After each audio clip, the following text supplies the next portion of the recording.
are here at the Beaver Creek Chamber of Commerce studio to record an oral history of the 1974 Xenia tornado. My name is Mary McKinley, and I am the Public Outreach Program Coordinator for the Greene County Record Center and Archives. Off screen, we have Elise Kelly, the Multimedia Archivist for the Greene County Record Center and Archives. Would you care to introduce yourself? Yes, I'm Joan Donovan, and I retired from the Greene County Record Center and Archives. I was there for around 18 years. We are very glad to have you here with us today. Thank you. So can you tell me where you grew up? Grew up in Xenia. Whereabouts?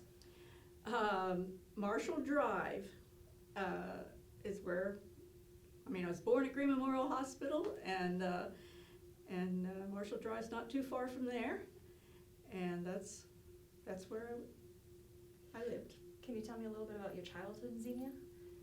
Oh, well, like I say, I grew up in Xenia, went to Shawnee's School for kindergarten, and then went to St. Bridget through the 8th grade, and then went to Carroll High School for 9th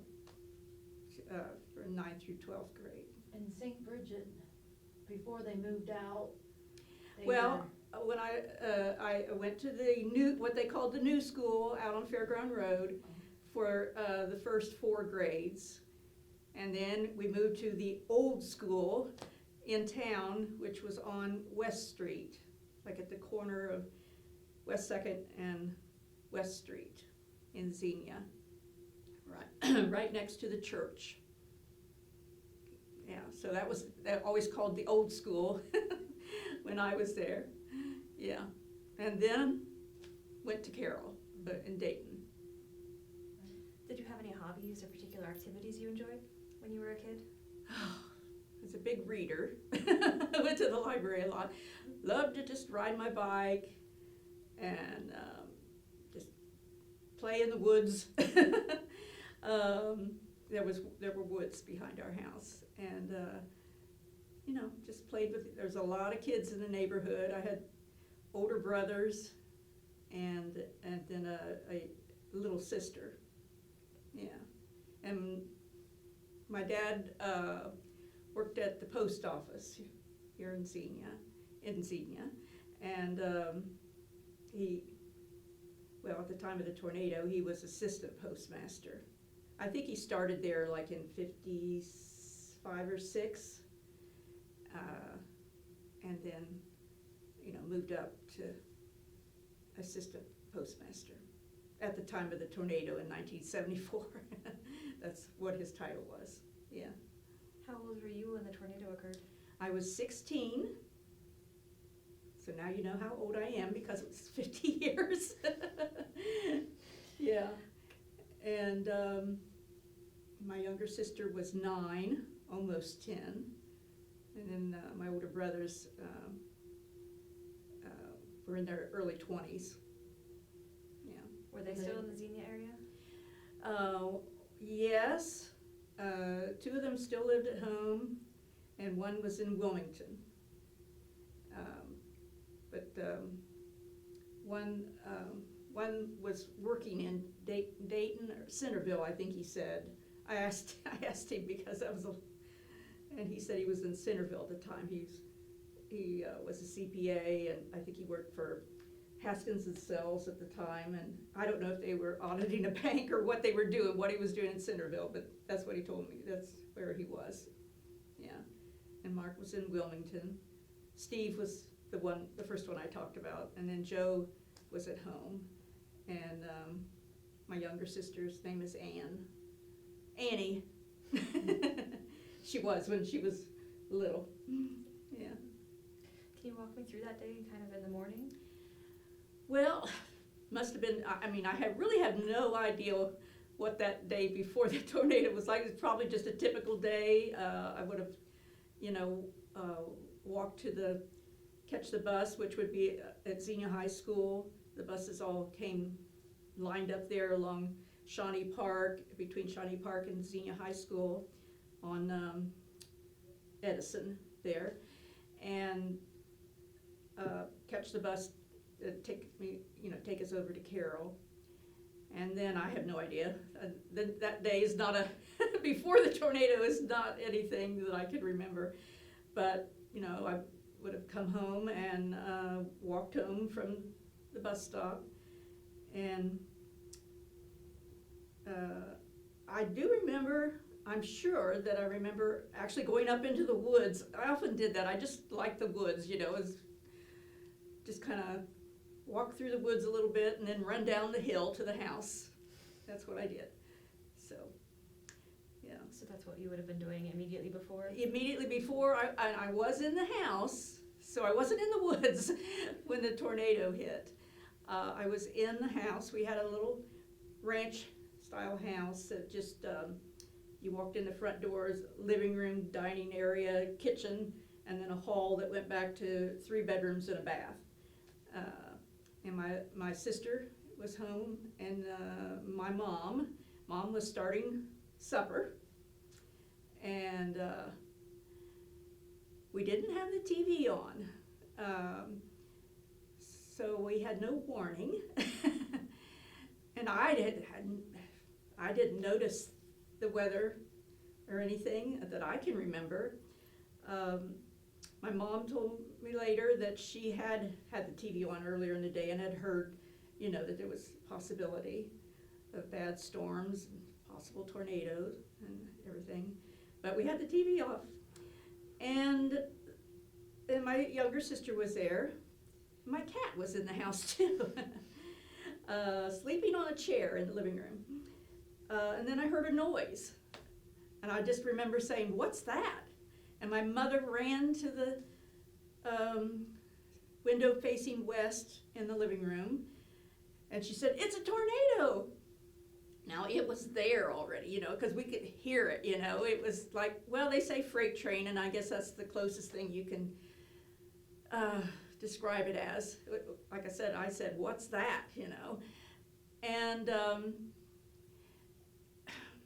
my brother Joe was home, and Joe was a Vietnam War veteran and was already having a lot of problems, psychological problems. And he yelled, I don't know exactly what he said, but he was yelling and saying, "Get out, we gotta get out, get out."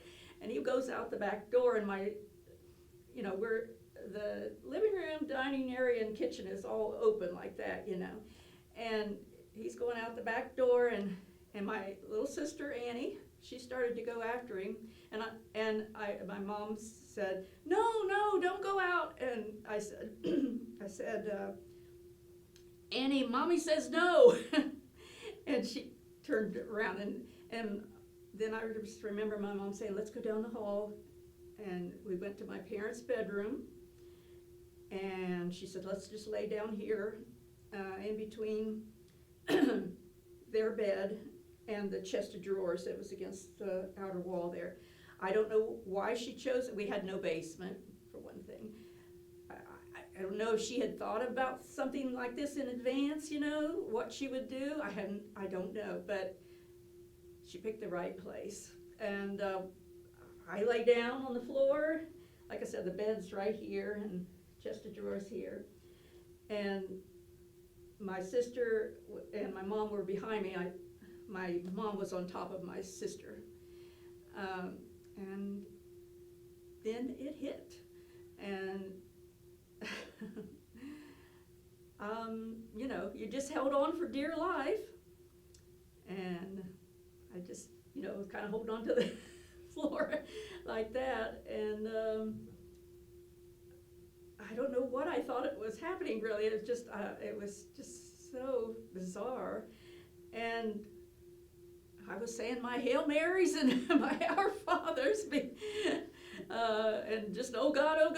And at some point, my eyes are closed, but I'm kind of peeking, there's just stuff going on in front of my eyes there, like that, And then I hear it quieted down for a moment. I heard my mother say, "I think it's about over." And then whew, it came back. So I guess that was like the eye that we were in there for just a moment. And I don't know. Then when it finally was over, I think my mom got up, got my sister up. The chest had fallen over onto the bed, and the drawers were out, so they were like against me, like that, you know. And my mom thought I was dead under there. All she could see were my legs sticking out, you know. So she picked that up and put it back up on its, you know, on its legs. And so then I could get up and look around, and then you just realize there's no walls, there's no ceiling, there's no, everything's just open and trashed, you know. We would be, like I could see my neighbor's house, which was right there, you know, the bedroom was, what was left of the bedroom. All we had left was like the inner guts of the house, like the hall, with no roof at all, you know. And so then there would be the doors were mostly still hanging, and the closets, you know, and what's in the closets are all down on the floor, and you know, you just get up and it's just like you realize it's all around you, you know, it's all destruction. And then I remember, you know, we kind of looked, it's not just our house and our immediate neighbor's house, it's across the street, and it's up the street, and it's down the street. I don't know how long it was before we realized it was not just us, it had gone right through Xenia. But I don't know, we got up and, you know, oh, and my mom yelled for my brother. We found him, well, I don't know how he did it, maybe he was hanging onto a tree somewhere. But about 3 houses down, neighbors found him, and we're bringing him back. He had some cuts on his head, you know, there was some blood coming down, but really, he wasn't that bad. But their son, their names were Bob and Pat Spittler, yeah. And their son Bruce said, I'll take him over to the hospital. And I don't know if they got in a car, or, you know, they still had a car, I don't know, I don't remember, but, you know, I just remember my mom saying, go with Bruce, you know. And we're looking around, you know, just trying to find some shoes or something, because I just had a pair of jeans on and a t-shirt and socks, but no shoes, you know. And I don't know, maybe we found some or not, but, you know, there was all kinds of stuff that we didn't want to step on, and glass and nails, and I still remember the smell. There was this smell, and all I could say, it was like all that splintered wood and maybe insulation and everything. There was this smell that, I don't know, I just remember that. At some point, somebody comes down the street saying there's another tornado coming. I can't remember if it was a police or what, you know, in a car, I guess. And so we're all freaking out, you know, neighbors and everybody. We went down to Spittler's because they had a basement. There were a few houses on that street that had basements. Ours was not one of them. But they had a basement, and we all went in, you know, stayed in there. My mom and Ann and myself. Kind of waited a while, I don't know. At some point, I guess it was all clear or something. They said, there's, you know, it's not. At some point, we're back out on the street, and my dad comes walking down this street, and so we're running to him and our house is gone, or whatever we were saying. I don't remember exact words, but he had walked home from the post office along with the postmaster. It was Bill Shaw, and Bill Shaw lived farther. He lived on Wilson, close to the hospital. So his house did not get damaged. The tornado didn't get to the hospital or Wilson Drive or anything. I don't know if I said that Marshall is off of North Monroe, and we were like right behind, you know, the high school. there's Shawnee Park, the high school, the field, there's like a field, and also a house right there was my Aunt Helen's house. Helen and Orrin McCoy, their house kind of faced, it was on North Monroe, but faced, Marshall. And found out later that she was in there with her granddaughter, Sherry Sparks, and who was about 14 or 15, I think. Sherry's mother, Cheryl, had called them to say that she heard there was a tornado coming. She worked at Hooven and Allison at the time in the office. And then Sherry's father, Gene Sparks, he was a driver's ed instructor, and which was at the Armory at the time, which is right next to Shawnee Park. So he had seen all this coming, and as soon as it passed, he comes, I guess that's what I heard, was he ran across the field because he knew Helen was there and his daughter, Sherry. Now, their house was swept clean. There was just the slab there. I don't know how they survived it, but my Aunt Helen and had Sherry, and they were on the floor in the house, and at some point the tornado actually grabbed Sherry. Somehow Sherry was, Helen saw her flying out into the yard, and Helen stood up in the midst of this tornado and went after her, and as a result did get quite a few bruises and cuts on, I remember on her face and maybe on an arm and the leg, because she was determined to get to Sherry, I don't know how they survived. I mean, I don't know how we survived, but there was some of our house, at least the inner guts, but when we saw their house, it was a slab. There was nothing. It was swept clean, and just unbelievable.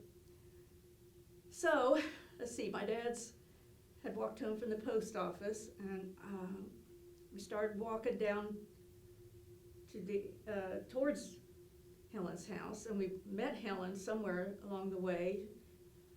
And that's when I saw that she was cut up and bruised, but she was able to get around and everything. She was, of course, we're all in shock, it's complete shock. And we get down to her slab, and after a while, I don't know how long, a car pulled up, and it was Dan Lane. I don't know, from Orchard Lane, which was out on 235, up on high on the hill. It was an apple orchard, other, peaches and everything. Anyway, Dan was the oldest son, and I think at the time he might have been living at an apartment on Kinsey Road. I think I'm right about that, but either that or he drove in from 235 and got on 68, but I think he was on Kinsey. So after a while, he drove us out to his parents' house, Jim and Rachel Lane. They lived there on the top of the hill on 235, and I don't know if my dad came with us in the car or if he walked up to the post office to get his car. I don't remember. But anyway, we ended up out there at Lane's house and spent the night up there in Jim and Rachel's house, and they had an upstairs and a couple bedrooms upstairs, and we stayed the night. And Cheryl was still with Now, it was very windy and stormy. That's what I remember. And you're up on this hill in a two-story house, and it's kind of like creaking and everything, so we didn't get much sleep that night.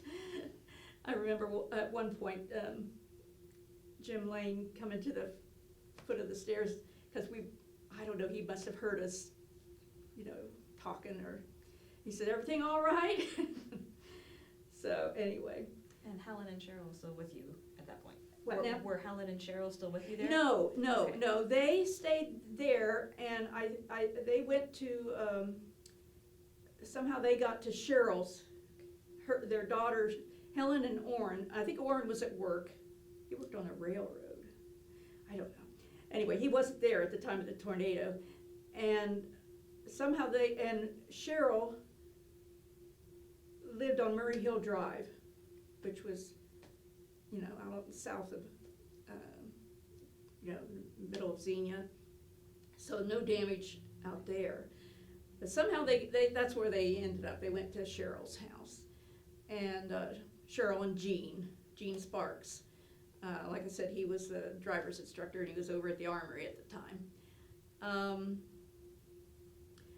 So we, the next day, I don't know how, and I know my brother Steve tried to get into Xenia on 35, and of course they weren't letting people in. He went to our grandmother's house. This is my dad's mother. She lived in Kettering, and then one of my uncles, maybe a couple of my uncles. Anyway, there was, we had no phone, of course, no power at all in Xenia, and there was long before cell phones. And so he went there, and I think he spent the night at my Uncle Glenn's house, which was somewhere in that area. I don't know if they were in Kettering at the time or not, but anyway, then my brother Mark, who lived and worked in Wilmington, he came in.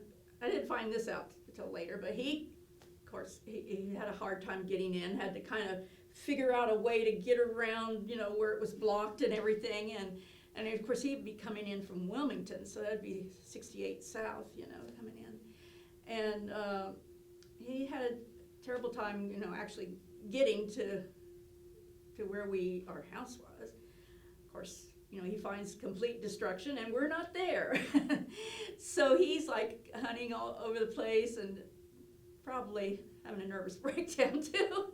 I mean, very upset and scared. So I can't remember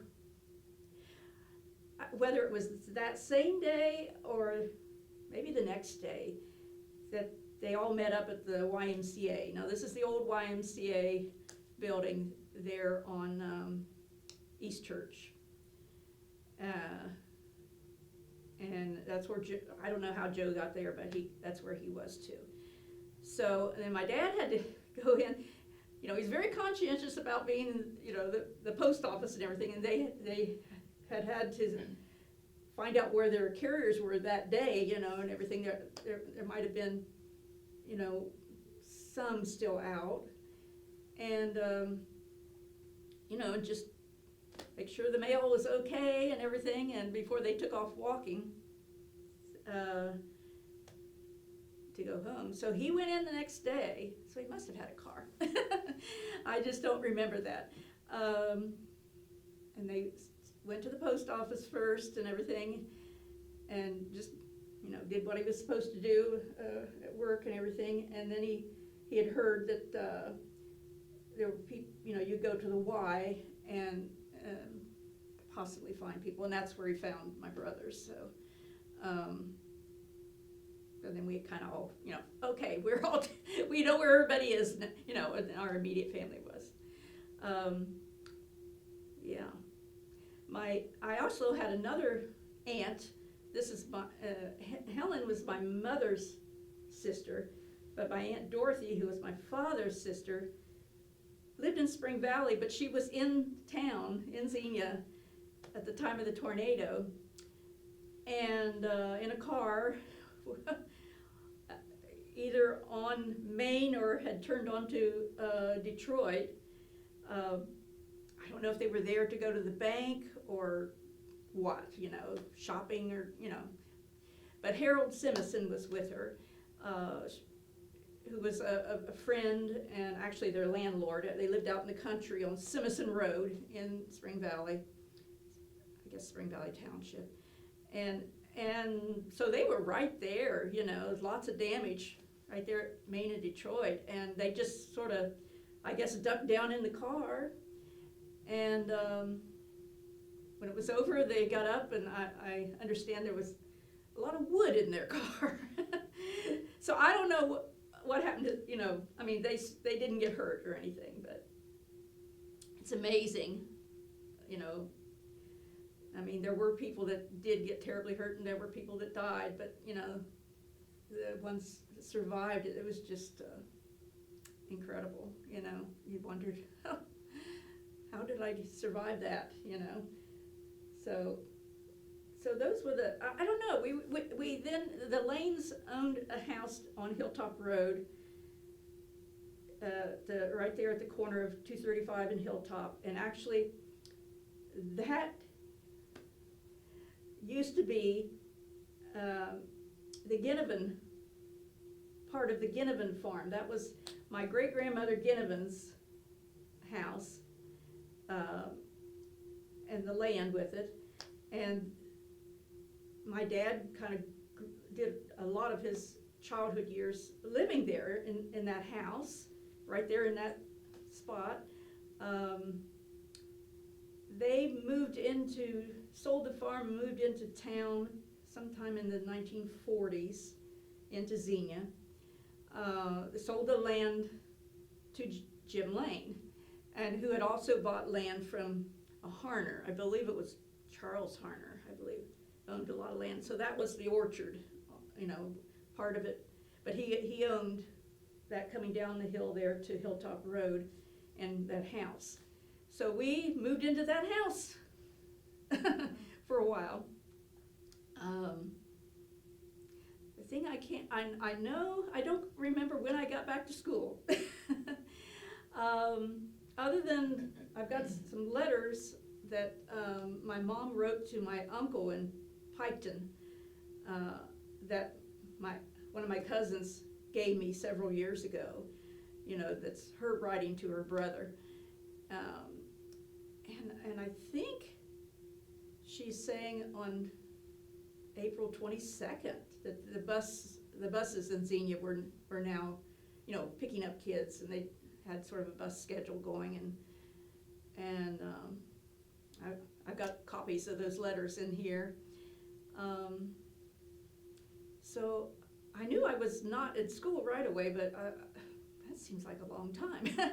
But we would have only had the one car, which my dad would need for, you know, to get back and forth to town to work at the post office. So I don't know. There's some things I remember very vividly, and some things are, you know, kind of like, how did we do that? But Mr. Lane had promised that house to someone in July. So I know at some point we knew that, and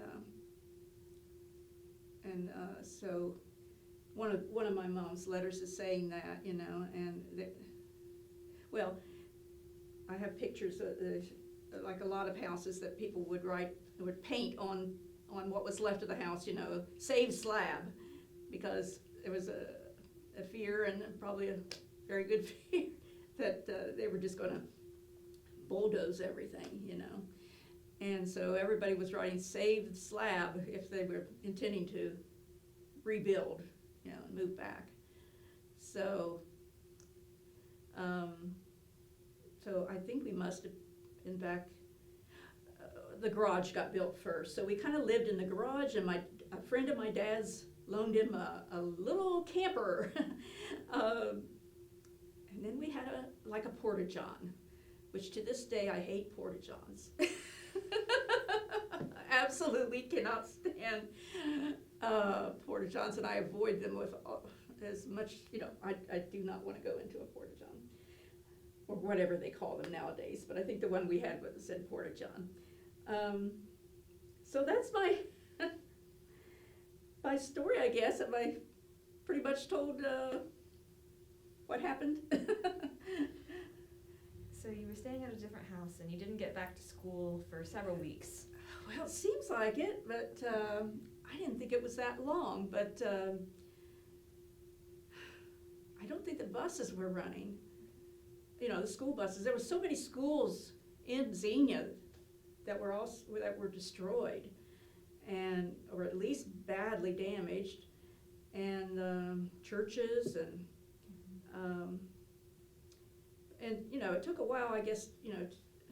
And I remember the buses that were at Xenia High School. They were, you know, just thrown all over the place, and so I don't know. Yeah, I'll have to do some research on that. What was school? Do you remember anything about what school was like when you finally got And of course, back? I'm going to Carroll, you know. Mhm. So it was like meeting up with different people you hadn't seen for a while. There was one girl that actually lived down at the end of my street who I didn't see till I got back over to Carroll. I didn't know where she was, you know, and she didn't know where I was. And so she and her parents and her brother had gotten a place in Beaver Creek, I think. So they didn't actually move back to, you know, but anyway, I didn't see her. And of course, you know, I just remember sitting and kind of talking about our experiences and everything, and you know, it was very good to see her and everything. That I knew she was okay, and she knew I was okay. So there was nobody that actually died on our street. But if you go down the end of Marshall and then turn right into what's called Pinecrest Gardens, there was a couple of deaths on the last street, Doral, a little girl, like a 2-year-old, and her babysitter, who I think lived nearby, like on Louise. So I did not know them, but you know, we found all this out later and everything. We didn't know it at first. But you know, if you look at the newspapers from that time, you know, they start listing people who are in the hospital and then people who've died and everything. So, but yeah. Well, and your dad worked in the post office, and obviously Yes. it took quite a while for electric service to be restored. Yes. What were they doing with the mail at the time? They just delivered mail. Aha, I had the postal life. Was that your Not dad's? everybody has this unless your father worked at the post office. The magazine for postal employees, July to August 1974. And it's got a picture. This is actually North Monroe and Marshall right here. Make sure I'm facing it. Oh, There you go. I'm sorry. This is North Monroe, right? And this is Marshall. And of course, we lived on down the street farther, but my Aunt Helen's house would have been right there, you know, facing Marshall. And I don't know who this older man, I don't recognize him, but this this was our regular postal carrier, you know, our mailman. His name was Jim Gwynn.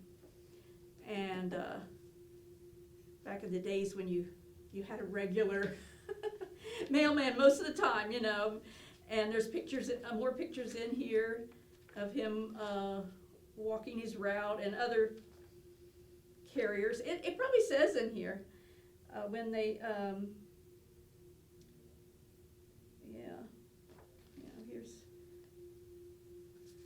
here's we watched the tornado coming towards us, says Xenia Postmaster William Shaw, and then it suddenly veered away about a block before the post office.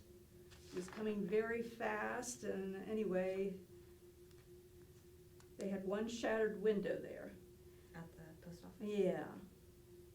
Most of our carriers were accounted for, except Bill Dickerson. He had been making residential collections. I went out looking for him. A block from the post office, I saw him walking toward me. He looked like he had just come out of a coal mine. His face and clothing were black, and he was carrying a sack of mail over his shoulder. And he had only been with the post office 17 months, was in his Jeep about 7 blocks from the post office, waiting for a freight train to go by when he heard the tornado.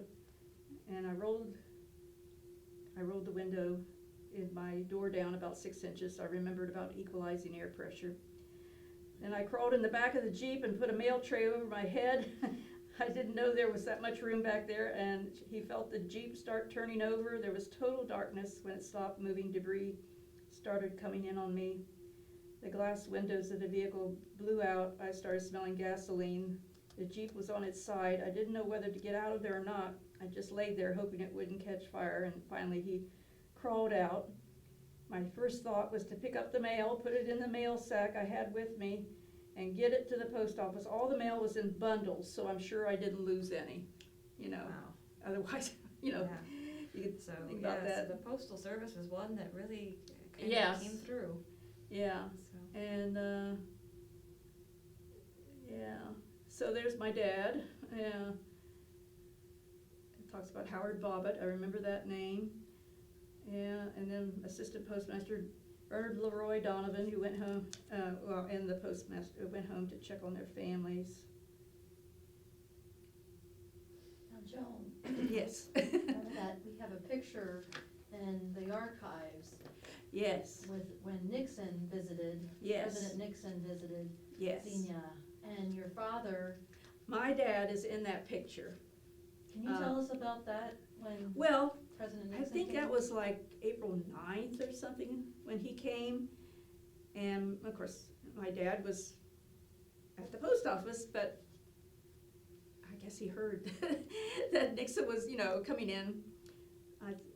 And he made his way down to the courthouse, on the courthouse lawn. And that picture is taken on the north side of the courthouse. And you could see a bit of the city building, the police, and also where the library is now, but it was James's grocery store. And anyway, there's several people, and it took me a while. I don't know how long it took me to realize that's my dad,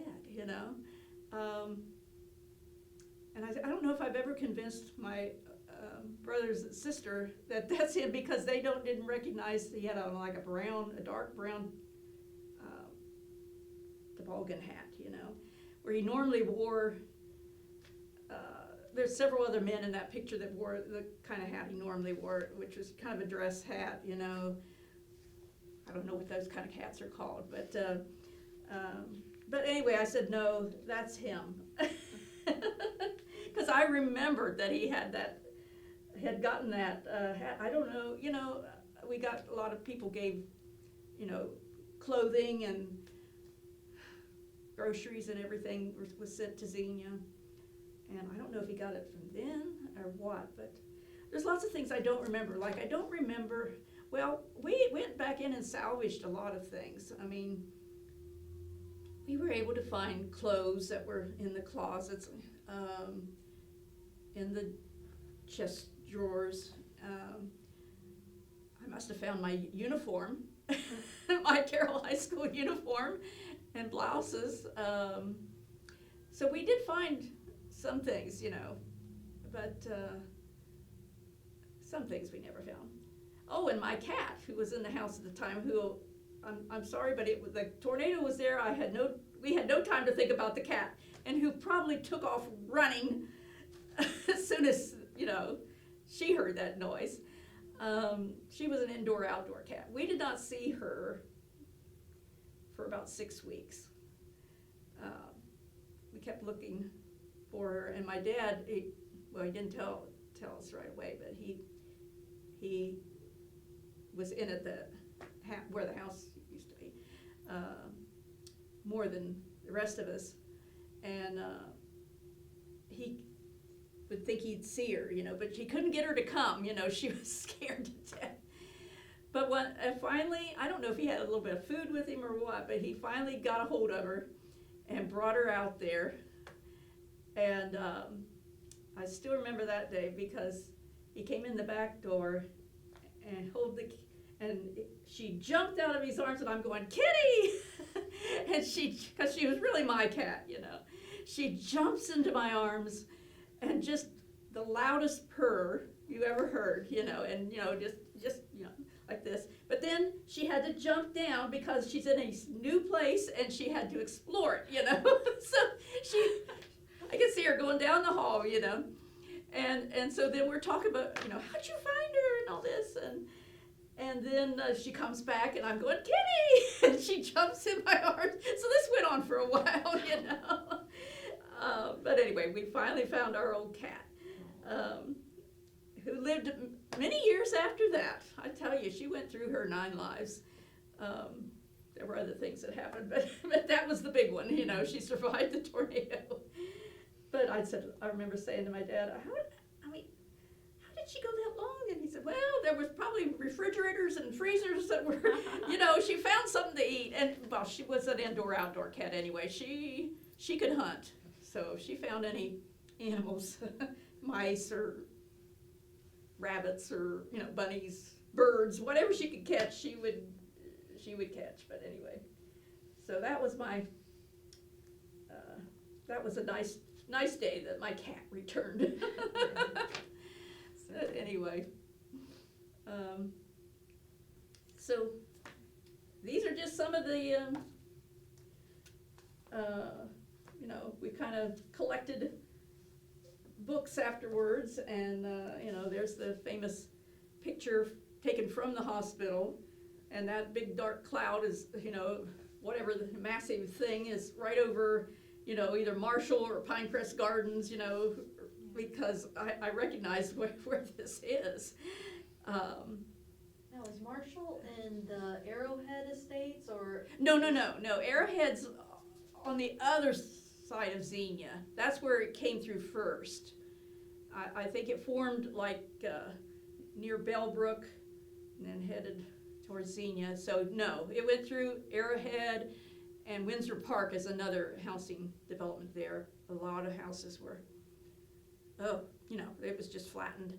And then made its way right through the center of town.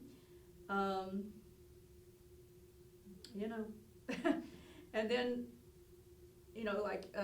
we went to St. Bridget Church, and it was right there on the corner of West and West 2nd, yeah. And it was just, well, I've got photos. Let's look at them. Okay, well, we have photos here. They start out black and white. I don't know if we can see these, but this is my house. And it has my mother's handwriting on the back on most of these. The bedroom we were in when the tornado struck, right there. So, and then this one this is the girls' bedroom and the boys' bedroom. So that would have been the front of the house. Their bedroom was the back of the house, It was not a big house. What else have we got? Oh, that's just another. And, just other views of, this is our kitchen, what was left of it. And our TV used to sit right up there. It was like a big lazy Susan. So you could turn it to the living room, to the dining room, to the kitchen, built in like 1956 or something like that, That was a handy little thing. But that was our kitchen where my mom was starting to fix supper. And just another view of the mess. That's must have been one of our end tables there. And this is my mom and my sister Ann. Oh, that was another thing. My sister's birthday was on April 23rd, and this was April 3rd.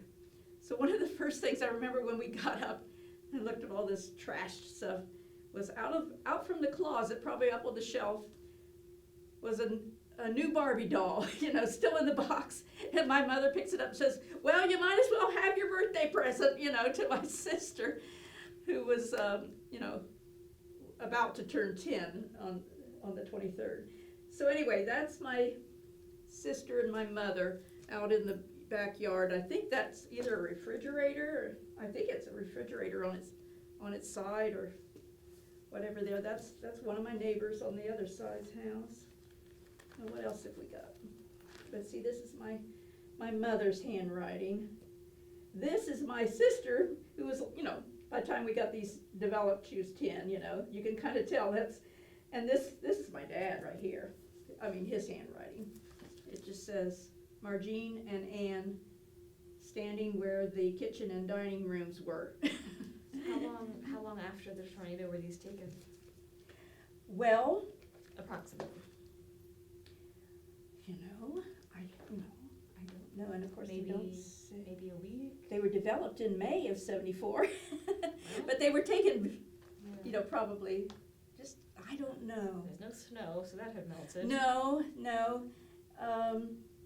This is my Aunt Helen's what was left of my Aunt Helen's house.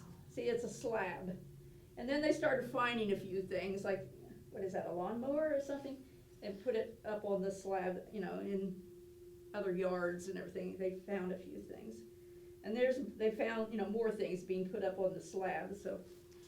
And then these pictures are from up in the woods behind our house, looking down, cause it was up on a hill, at the back of our house. Let me Were look the at that. woods destroyed? The woods, you can see what's left of the woods, all those. My favorite place to be, in the woods, but all those trees, and that's the way all the trees looked like that, just not much left to them, and a lot of times have siding or whatever wrapped around them. For years afterward, you'd still see some of that, like, went out in the country, along, like, head towards Wilberforce. A lot of those trees, they hung on there for a long time, but you can see Greene Memorial Hospital in the distance on these. I can't see upside down, but you're seeing the back. This one with the blue car is our slab, and then that's neighbors on the other side of the street. And then in the distance is, here on this picture it's there, and then it's there, more in the middle, and that's Greene Memorial Hospital. You can see there's some like siding or something wrapped around a tree, or spouting or whatever it was. That way for a long time. This is, again, just taking pictures of, this was after, they painted on their 585 safe slab. And this is our bathroom, Did you rebuild? yes, rebuilt right on the same spot. Did most people in your neighborhood? A lot of them did, some didn't. Some sold their lot, and others, there was a lot of them rebuilt, but there was some that didn't. This was actually where our garage was, where you see this, it used to be our garage right there, behind the house, and that blue car was Joe's car, and, but this was after they took out the kitchen sink and everything, the counters and everything. So this is a little, I don't know exactly when this is, but, they put kitchen after cabinets removed, not a date. So. Where did the camera come from that you took these Well, I don't know. I'm sure it's my dad taking pictures all the time. So whether we found a camera or he bought one, I don't know. Like I say, I wish I could remember more than I do. This was our next door neighbors. It says safe slab, Andersons. This was the bulldozers that we didn't want to destroy our slab. And this is St. Bridget. Yeah, this is the church and the school next to it. They boarded up the windows now, but there just wasn't anything left, hardly. It was just of the church. They're on the corner. And this is the back side of the school with all the windows boarded up. And then this is the rectory where the priest lived, right behind the church. So it was, yeah, and I guess he didn't take a picture of the, anyway, he took some more pictures. This happens to be my great-grandmother's house after they moved to Xenia, the Ginevans. And it was just a shotgun house, 3 rooms straight back, you know. You go in the front door, you're in the living room, middle room is the bedroom, back room is the kitchen. Wow. And at some point, they made part of that kitchen, they actually put in an inside bathroom. So those two are her house. And of course, she had died in '63, so I don't even know who owned it then. It's just, you know, Dad took it because of memories. And this was my great uncle Edgar's house on the corner, on like Bellbrook Avenue and West 2nd. And he had a poultry business there, Donovan Poultry. And they had already retired. I think they were living in Florida by then. So again, it was just a picture of the house, and this is, I think their barn is just this rubble right here. And I think you can see, I don't know if those are train cars back there, but those 3, looks like the tops of 3 towers, that's landmark, it was like silos, you know. And then we get down here, and this is the Historical Society's buildings. This was the Glossinger Center, and the red brick one. Of course, I don't think you could really see the log house there too well, but, and then right on the corner of North Detroit and West Church was the Moorhead house. That was, that's what, you know, the family that had lived there in the past, and the Historical Society had it. So they had that block there down to King. And of course there's the Schmidt house that's still there. Just a very recognizable house, you know, there on West Church. Yeah. So then I just grabbed some of these things. These are the envelopes. First of all, the envelopes are the letters my mother sent to her brother Homer down in Piketon, and then her letters. I have the actual letters at home too, but I had made copies of them, so I put them in here. And it's the first ones, and of course, I always did this. It says Friday morning. So I'm assuming, you know, the tornado was Wednesday, so I think this is, you know, 2 days later, Friday morning. This is when she's writing this, and you know, dear Homer and Millie, we don't have much left, but we are safe and sound and have moved into the house we used to live in out at Lanes. Yes, that's true. I don't know if I mentioned that. Yes, that was the Ginevin house, my dad's grandparents' house. But also, my mom and dad lived out there. My dad worked at the orchard when they were first married. And my brothers were all born at that time. And would this letter have been the first contact her I brother think, had? Or was I she, think so, okay, yeah. She wasn't And of course able my- to get to a phone because No, there were I none guess left. not. Well, of course, we were out there at Lanes. I don't know. Okay. Anyway, so she writes to him, and the girls and I luckily got into the safest place in the house between my bed and the chest. It was really something to go through, and I didn't get scared until it was over. We are so thankful to be alive. So many weren't as fortunate. So she just goes on, and we didn't realize it was coming until it was right there. Helen's place was just swept clean, not one bit of debris left on her slab. I don't know how Sherry and Helen got out alive. Helen was banged up pretty bad, but is able to scrounge around looking for things out in the yard. And then she writes, come up and see us sometime. Love, Margine. And then she wrote, Helen is at Cheryl's, you know.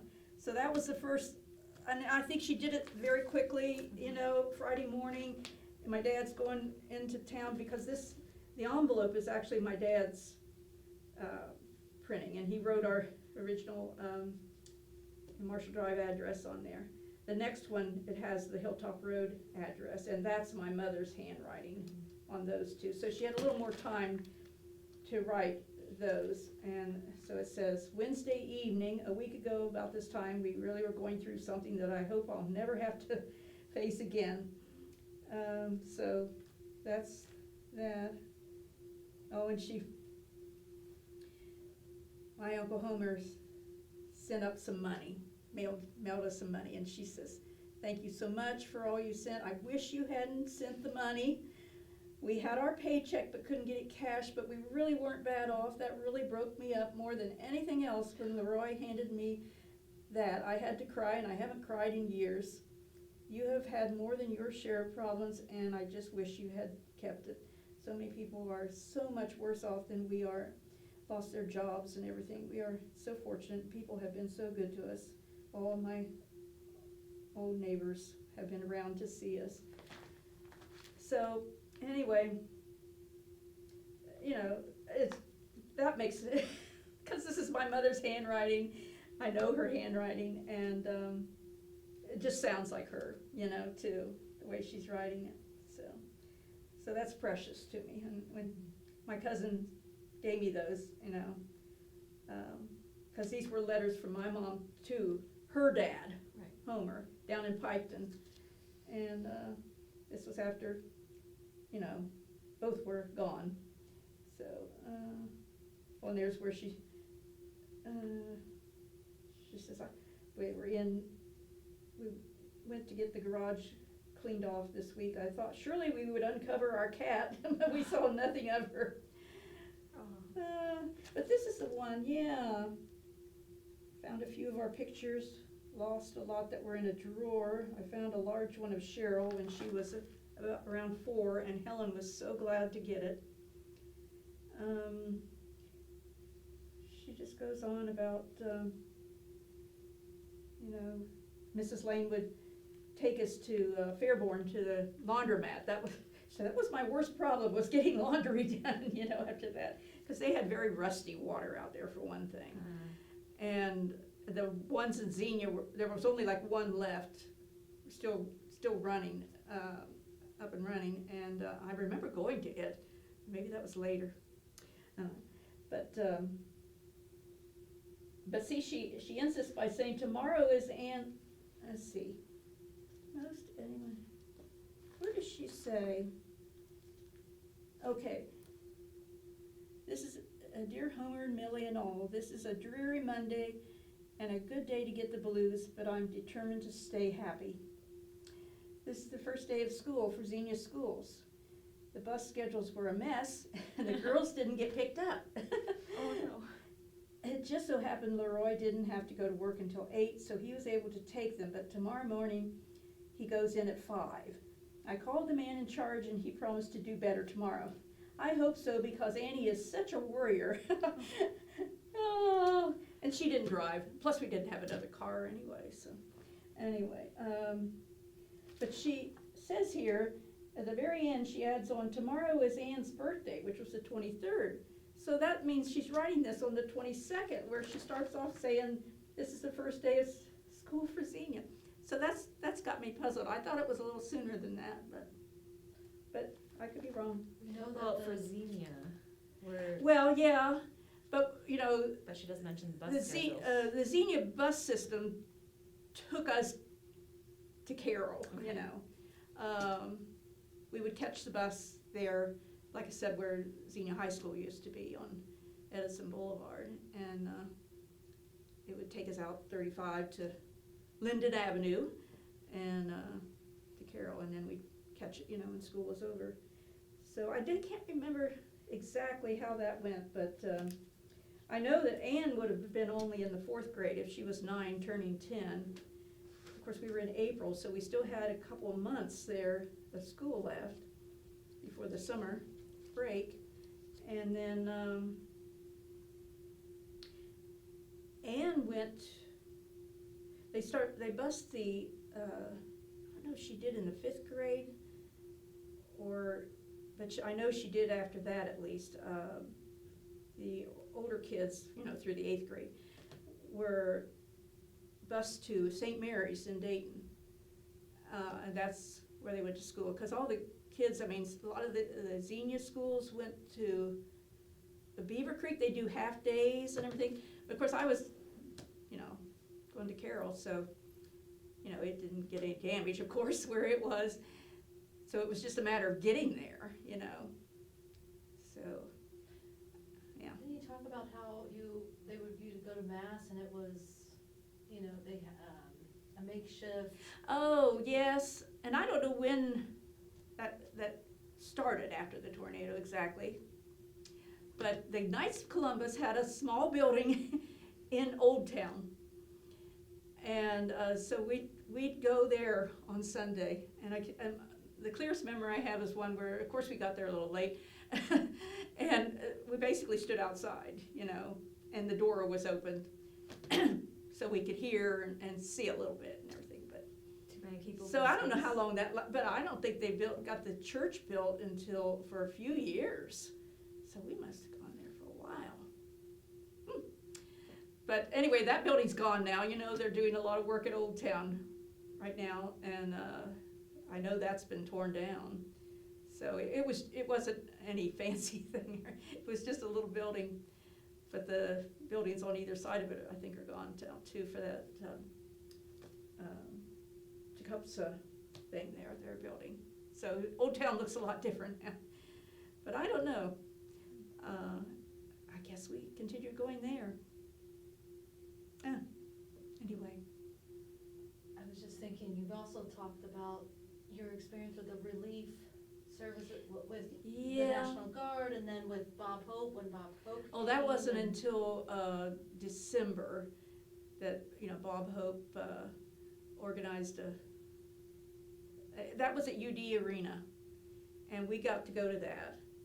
And, it was like Debbie Reynolds and, Who was we? huh? Who was we? Your family? Yes. Well, at least I know my sister and I and my mom and dad. I can't remember now if any of my brothers went or not. But there's pictures in some of these books of that. And it was like Johnny Bench was there, and Woody Hayes, and Bob Braun from down in Cincinnati. He had a TV show. I don't know if anybody remembers that, but I'm old enough to remember that.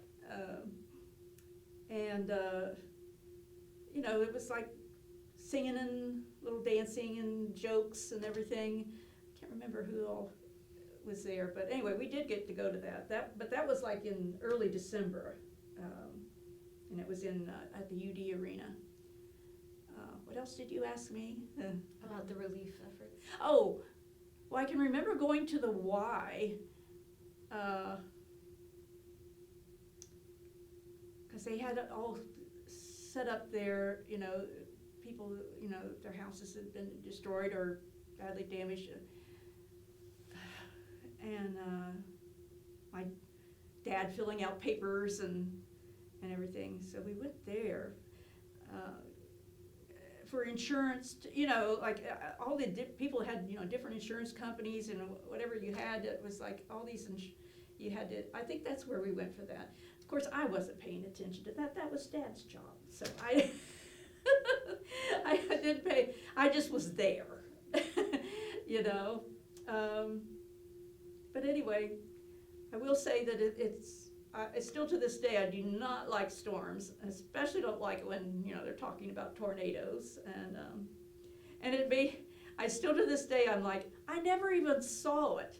I went through it, but there was no time to look. My mother looked out the window and saw it. I never did. It was like, run back to get down. And by the time I got up from under the chest, it was over, it was gone. I said, I never did see it, but I went through it. So. What was it like when you saw the pictures then?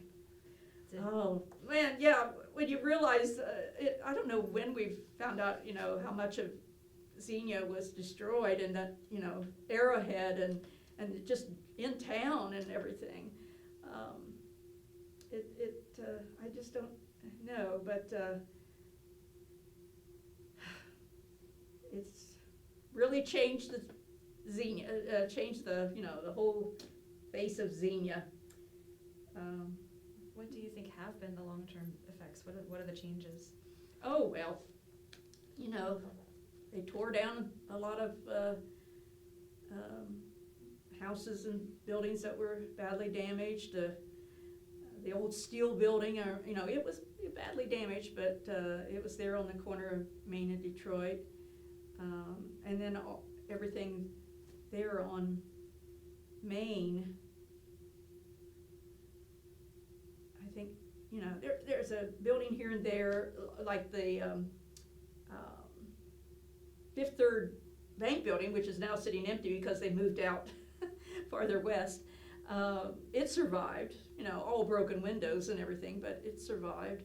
Of course, on the other side of the street, if you go down farther, Dodd's monuments, memorials, I think they call it now, it survived.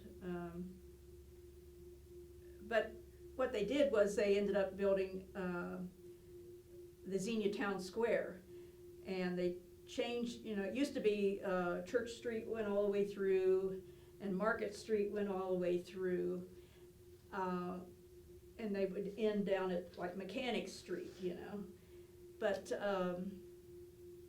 when they built the Xenia Town Square, they kind of cut that off, and Church Street goes around like this now, and there's a little bit of what is still called Mechanic left, but there's a disconnect between what's East Market and then West Market, what's left, where it used to be, you went straight through there. And the Xenia Hotel was right there on the corner of Market and Main, Detroit. Yeah, I'm picturing it in my mind.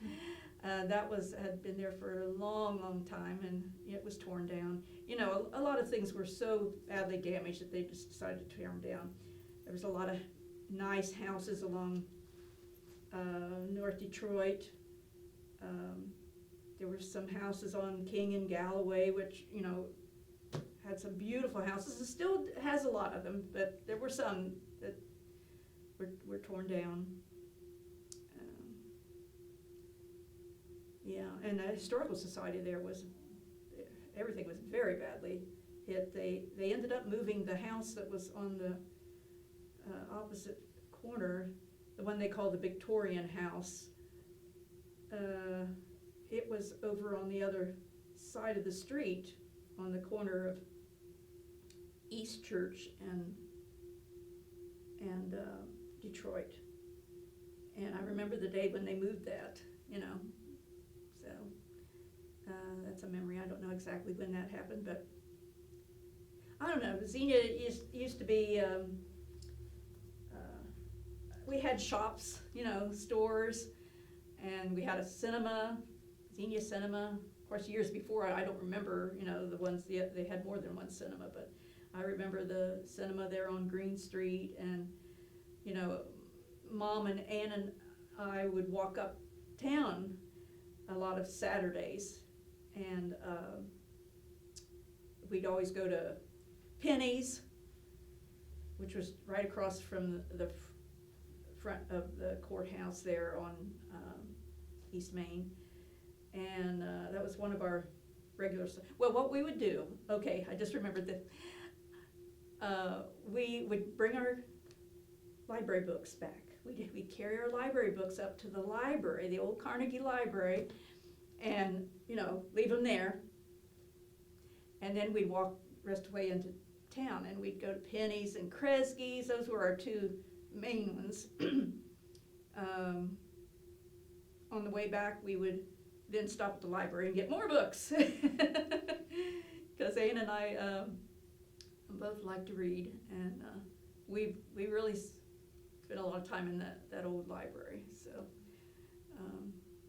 So it's just different. I mean, we used to have like I said, more little shops, everything's kind of, you know, but it might have happened anyway. I mean, you know, the mall being built in Beaver Creek and everything, and then when Walmart came into Xenia, that really hurt a lot of, you know, right in town. We would walk uptown, walk uptown, you know, and we had, you know, there was the corner pharmacy, and there was Donji's and Kresge's, and there were shoe stores, you know, Richards and Gallon Camps.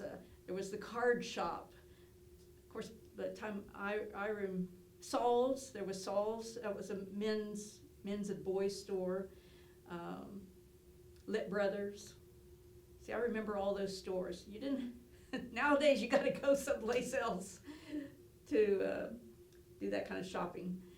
So I'm very nostalgic for those days. You know, it seemed like for a long time afterwards, you know, we were always talking about, well, before the tornado, and then that was after the tornado, and you know, everything was either before the tornado or after the tornado. So, but anyway, I'm just glad we survived it, and